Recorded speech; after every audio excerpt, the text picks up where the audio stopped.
बहू। सुमित्रा जी का बेटा था अमित और बहू का नाम था अमृता। सुमित्रा जी की बहू की बातें सुनकर ऐसा लगता था कि जैसे वो बहुत इंटेलिजेंट है, क्योंकि उससे कभी भी कोई भी सवाल पूछो फट से जवाब दे देती थी। अरे भाई, उसके जवाब से तो गूगल भी पीछे रह जाता था। और इसलिए कम से कम सुमित्रा जी के घर में तो किसी को भी गूगल की जरूरत ही नहीं पड़ती थी। जब भी घर में कोई बात चलती, कोई कुछ भी कहता, तो अमृता फट से कह देती, ये तो मेरे साथ भी हुआ था, मुझे इसके बारे में सब मालूम है। एक दिन सुमित्रा जी अमित और अपनी बहू अमृता के साथ अमित की बुआ जी, फूफा जी यानी कि मुकेश और उर्मिला जी के यहाँ पर मिलने के लिए गए। अरे बहुत अच्छा किया अमित बेटा, इतने दिनों के बाद आए हो तुम। हाँ सुमित्रा भाभी, कभी तो आ जाया करिए अपने बच्चों को लेकर। आपकी बहू के आने से तो हमारे घर में भी रौनक आ गई है। वो क्या है ना, अमित ऑफिस के काम में बहुत बिजी रहता है, इसलिए उसे तो वक्त ही नहीं मिल पाता। अच्छा, लगता है नौकरी काफी मुश्किल है अमित की। नहीं नहीं फूफा जी, ऐसी कोई बात नहीं है। आप तो जानते हैं ना प्राइवेट जॉब में कितना काम होता है। अरे कोई समझे ना समझे, मुझे तो पता है प्राइवेट नौकरी में इतना काम करना पड़ता है कि इंसान की आफत आ जाती है। लेकिन बेटा, तुमने तो कभी जॉब की ही नहीं, तुम्हें कैसे पता? अरे जॉब नहीं की तो क्या हुआ मम्मी जी, सब जानती हूँ मैं। सबसे पहले ऑफिस में जाओ, वहाँ पर अपनी एंट्री डालो, उसके बाद दिन भर सिस्टम पर बैठकर काम करो। चारों तरफ कैमरे लगे होते हैं, आप अपनी नजर इधर की उधर नहीं कर सकते। उसके बाद दिन भर बॉस की चिक चिक सुनो, वो अलग से। यही सब होता है, मुझे ना सब पता है। अरे बहू रानी तो काफी इंटेलिजेंट है, हर बात की खबर है इसको। थोड़ी देर बाद, अब देखिए सुमित्रा भाभी, इतने दिनों के बाद आई हैं आप, खाना खाकर ही जाना, ऐसे तो मैं आपको जाने नहीं दूंगी। वैसे बुआ जी, खाने में क्या बनाया है? वो क्या है ना बेटा, आज तुम्हारी बुआ जी की तबीयत थोड़ी ठीक नहीं थी, इसलिए हमने सोचा कि जब तुम लोग यहाँ आ जाओगे तो बाहर से खाना मंगवा लेंगे और साथ में बैठकर खाएंगे। लेकिन बस प्रॉब्लम इतनी सी है कि मुझे बाहर से खाना ऑर्डर करना नहीं आता। सोचा जब अमित आएगा तो उसी को बोल दूंगी। अरे मुझे आता है ना, मैं कर देती हूँ ऑर्डर। बताइए क्या क्या मंगाना है आपको? इटालियन, कॉन्टिनेंटल, इंडियन, पंजाबी, सब पता है मुझे। क्या बात है बहू, क्या घर में भी खाना रोज बाहर से ऑर्डर करती हो? अरे नहीं बुआ जी, ऐसी कोई बात नहीं है, बस मुझे ना सब पता है। कोई बात नहीं अमृता, मैं अपने फोन से ऑर्डर कर देता हूँ। अरे क्या बात है, आजकल ऑनलाइन डिलीवरी पर कोई ऑफर नहीं चल रहा है, वरना काफी पैसे बच जाते। कैसी बात करते हैं अमित, मैं कह रही हूँ ना मुझे सब पता है। मुझे एक बहुत अच्छा ऑनलाइन डिलीवरी वाला मालूम है, जहाँ पर 50% ऑफ मिल जाएगा। और आज तो वैसे भी फ्राइडे है ना, फ्राइडे को तो उस पर 50-70% ऑफर मिलता ही मिलता है। क्या बात है, इसके बारे में तो मुझे पता ही नहीं था। अरे बेटा, जिस चीज के बारे में किसी को पता नहीं होता, हमारी बहू को पता होता है। एक काम कर, तू उसी को ऑर्डर करने दे। क्या बात है अमृता बेटा, तुम तो बहुत इंटेलिजेंट हो, सब कुछ जानती हो। कुछ दिनों के बाद सुमित्रा जी की कुछ सहेलियां उनसे मिलने के लिए आती हैं। अरे सुमित्रा बहन कैसी हो, बहू कैसी है तुम्हारी? अरे पूछिए मत, बहुत इंटेलिजेंट है मेरी बहू, सब कुछ जानती है।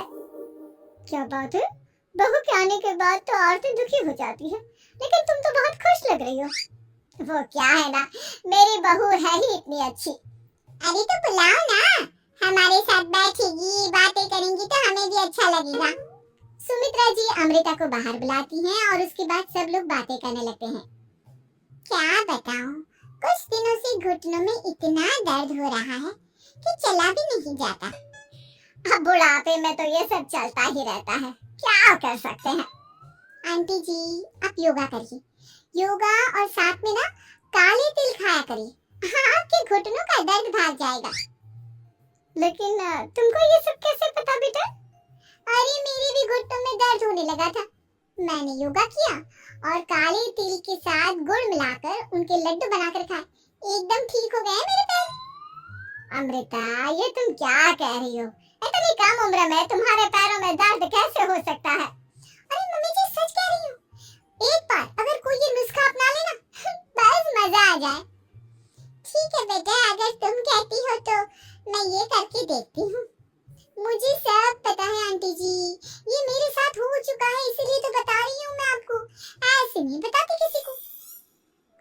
के बाद अमित अमृता को अपने दोस्तों के साथ घूमने के लिए ले जाता है। क्या यार, क्या जिंदगी हो गई है। सारा दिन ऑफिस का काम करते रहो, अपनी हेल्थ पर तो ध्यान ही नहीं दे सकते। अरे क्यों नहीं दे सकते अपनी हेल्थ पर ध्यान? सब दे सकते हैं, इंसान चाहे तो कुछ भी कर सकता है। क्या बात है भाभी, आप इतनी श्योरिटी के साथ कैसे कह सकती हैं?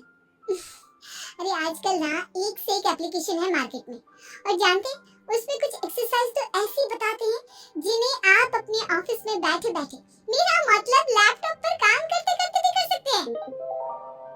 अमृता, ऐसी एक्सरसाइज के बारे में तो मुझे भी नहीं पता था, तुम्हें कैसे मालूम? अरे मुझे सब पता है, हर चीज की खबर रखती हूँ मैं, जानते हैं ना आप। लेकिन ऐसी कौन सी एप्लीकेशन है और ऐसी कौन सी एक्सरसाइज है भाभी? एक मिनट, मैं आपको अपने मोबाइल में दिखाती हूँ। अरे वाकई में भाभी तो सही कह रही है। देखो यार, इसमें कितनी अच्छी एक्सरसाइज दिखाई गई है। अपनी चेयर पर बैठे बैठे एक्सरसाइज भी कर लो, काम भी और हेल्थ भी। वाह भाभी वाह, मजा आ गया। लेकिन अमृता, तुम्हें इस बारे में कैसे पता? अब मेरे साथ जो चीज हो चुकी है उसके बारे में तो मुझे पता होगा ही ना अमित। मतलब तुम कब ऑफिस में काम करने गई जो तुमने ऑफिस करते करते एक्सरसाइज की? मैं जो किचन में काम करती हूँ अमित, घर के काम, वो किसी ऑफिस के काम से काम है क्या? बस मैं भी वो सब करते करते इनमें से कुछ एक्सरसाइज ट्राई कर लेती हूँ, इसलिए मुझे सब पता है। सही है यार, तुम तो बहुत इंटेलिजेंट हो। कुछ दिनों के बाद, ये क्या है? एक दोस्त ने मेरे साथ एक मजाक किया है, लेकिन समझ में ही नहीं आ रहा। अरे बेटा, तो अमृता से पूछ लेना, उसके पास कोई ना कोई जवाब जरूर होगा। ठीक कहती है मम्मी जी, मैं सब जानती हूँ। लेकिन अमृता, ये थोड़ा मुश्किल है, सोच लो। मेरे लिए कुछ भी मुश्किल नहीं, दुनिया की कोई भी पहेली हो मैं चुटकी में सॉल्व कर लेती हूँ। अच्छा ठीक है, देखो मेरे दोस्त ने मुझे एक खाली पेपर दिया है और कहा है कि इस पर उसने मेरे लिए कुछ मैसेज लिखा है। अब एक बात बताओ यार, खाली पेपर पर, आई मीन जिस पर कुछ भी नहीं लिखा हुआ, उसे मैं कैसे पढ़कर बताऊं? अरे बस इतनी सी बात, इसे तो मैं चुटकियों में सॉल्व कर दूंगी अमित। लेकिन कैसे बहू? इस पेपर पर तो वाकई में कुछ नहीं लिखा हुआ, एकदम खाली पेपर है, कैसे क्या पढ़ोगी तुम? अमित, एक छोटा सा काम करो, जल्दी से एक मोमबत्ती लेकर आओ। अरे बहू, पेपर में आग लगाने का इरादा है क्या? नहीं मम्मी जी, इस पेपर पर अमित के दोस्त का लिखा हुआ मैसेज पढ़ने का इरादा है। अमित कैंडल लेकर आता है। अब ना बस इस पेपर को धीरे धीरे कैंडल के ऊपर घुमाते रहो, देखना 2 ही मिनट में मैसेज आपकी आंखों के सामने होगा। अच्छा ठीक है, मैं ऐसा करके देखता हूँ। 2 मिनट के बाद, अरे वाकई में इस पर तो अक्षर बनने लगे, लेकिन ये हुआ कैसे? और अमृता, तुम्हें कैसे पता? बहुत सिंपल है मम्मी जी, अमित के दोस्त ने नींबू के रस से मैसेज लिखकर उसे सुखा दिया। अब अगर मैसेज पढ़ना हो ना, तो पेपर को आग के सामने ले जाओ और लेटर्स अपने आप उभर कर आ जाते हैं। वाह बहू, लेकिन तुम ये सब कैसे जानती हो? अरे मम्मी जी, जब मैं छोटी थी ना, तो अपनी सहेलियों के साथ ऐसे ही गेम खेला करती थी। ये तो मेरे साथ कितनी बार हो चुका है, मुझे सब पता है। थैंक यू यार अमृता, तुम्हारी वजह से हमें कुछ भी सोचने की जरूरत ही नहीं पड़ती, तुम सब कुछ बता देती हो। कुछ दिनों के बाद सुमित्रा जी को अमृता के प्रेग्नेंट होने की खुशखबरी मिलती है, और सुमित्रा जी अमृता को डॉक्टर के यहाँ लेकर जाती है। देखिए सुमित्रा जी, आपकी बहू की तबीयत बिल्कुल ठीक है, किसी भी तरह की चिंता करने की कोई जरूरत नहीं है, लेकिन हाँ, उनको आयरन वाली डाइट खाने की बहुत जरूरत है। ठीक है डॉक्टर साहब, आप बता दीजिए मैं अपनी बहू को क्या क्या खिलाऊं ताकि उसकी तबीयत ठीक रहे और आने वाले बच्चे की भी। अरे मम्मी जी, इसमें डॉक्टर से पूछने की क्या जरूरत है, किशमिश है, अनार है, पालक है, ये सब खाना चाहिए, आयरन का लेवल बिल्कुल बराबर रहता है। अरे वाह, आपकी बहू तो सब कुछ पहले से ही जानती है। ये तो बहुत अच्छी बात है। देखो, आयरन के साथ तुम्हें कैल्शियम भी खाना होगा, जानती हूँ मैं। अगर आयरन की खाली सप्लीमेंट लेते हैं और कैल्शियम नहीं लेते, तो बॉडी उसे अच्छे से एब्जॉर्ब नहीं कर पाती, सब पता है मुझे। बहू ये भी मालूम है? हाँ मम्मी जी, आप तो जानती है ना, मुझे सब पता है। आपकी बहू की बातें सुनकर अच्छा लग रहा है। मुझे ऐसी बहुत कम लड़कियां मिलती हैं जिन्हें इतनी नॉलेज होती है, सारे सवालों के जवाब देती है। और हमारे इंडिया में तो वैसे भी हालात बहुत खराब है। बिल्कुल ठीक कह रहे हैं आप डॉक्टर साहब, लेकिन मैं उन लड़कियों की तरह नहीं हूँ। बहुत ख्याल रखती हूँ मैं हर चीज का। और जानती हैं आप, हमारे घर में तो किसी को किसी चीज के बारे में गूगल करने की जरूरत ही नहीं पड़ती।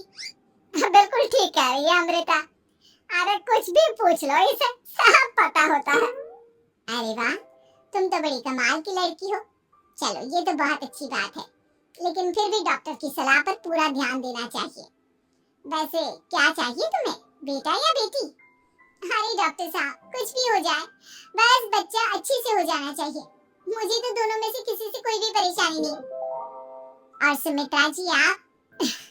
डॉक्टर मैडम, मुझे तो लड़के और लड़की में कभी भेद करने की आदत ही नहीं है। पोता आए या पोती, मेरे लिए तो दोनों एक बराबर है। सुनकर अच्छा लगा। वैसे आप जानती हैं, हमारे यहाँ पर तो लोगों को बड़ी बेचैनी रहती है ये जानने की कि पेट में लड़का है या लड़की। लेकिन विदेशों में ऐसा नहीं होता। हाँ, वहाँ पर तो सब कुछ पहले से ही बता देते हैं ना। ये भी कोई बात हुई भला? लेकिन तुम्हें कैसे पता कि वहाँ पर सब कुछ पहले ही बता देते हैं? अच्छा हाँ, तुम तो सब कुछ पहले से ही जानती हो ना। तुम्हारे साथ तो सब कुछ पहले से ही हो चुका होता है। नहीं मम्मी जी, ये तो मेरे साथ पहली बार हो रहा है, इसलिए मैं ये डायलॉग नहीं बोल सकती। अमृता की बात सुनकर सुमित्रा और डॉक्टर दोनों हंसने लगते हैं।